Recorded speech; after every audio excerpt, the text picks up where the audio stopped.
Bir müəllim şagirdlərə 2 metr uzunluğunda olan taxta parçasının hər biri 25 sm olan bərabər hissələrə bölünəcəyini bildirir.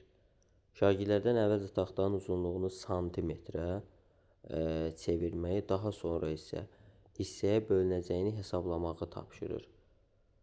Bu situasiyada deyir ki, müəllim şagirdlərdən hansı inteqrasiyanı formalaşdırmış olur. Baxın, mövzu burada riyaziyyat fənninin fəndaxili inteqrasiyasından gedir. Yəni, eyni bir fənnə aiddir.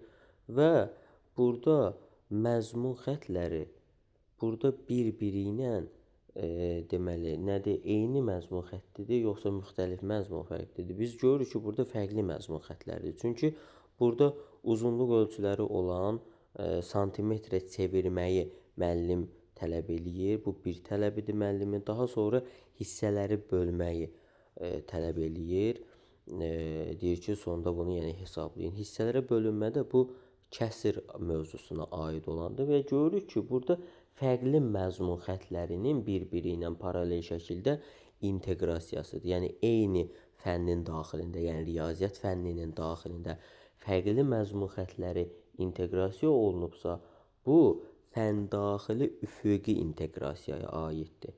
Əgər bizdən deməli, eyni məzmun xəttinin inteqrasiyası olsaydı, yəni santimetrə çevrilmə və yaxud da elə mövzu yalnız və yalnız kəsirlərdən, hissələrə bölünmələrdən getsəydi, eyni məzmun xətti gözlənsəydi, bu artıq üfüqi yox, şaquli inteqrasiya sayılardı.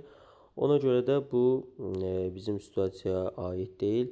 Bizim situasiyaya yalnız üfüqi inteqrasiya aiddir. Üfüqi inteqrasiyada paralel olur və qarşılıqlı tamamlayıcı situasiya olur.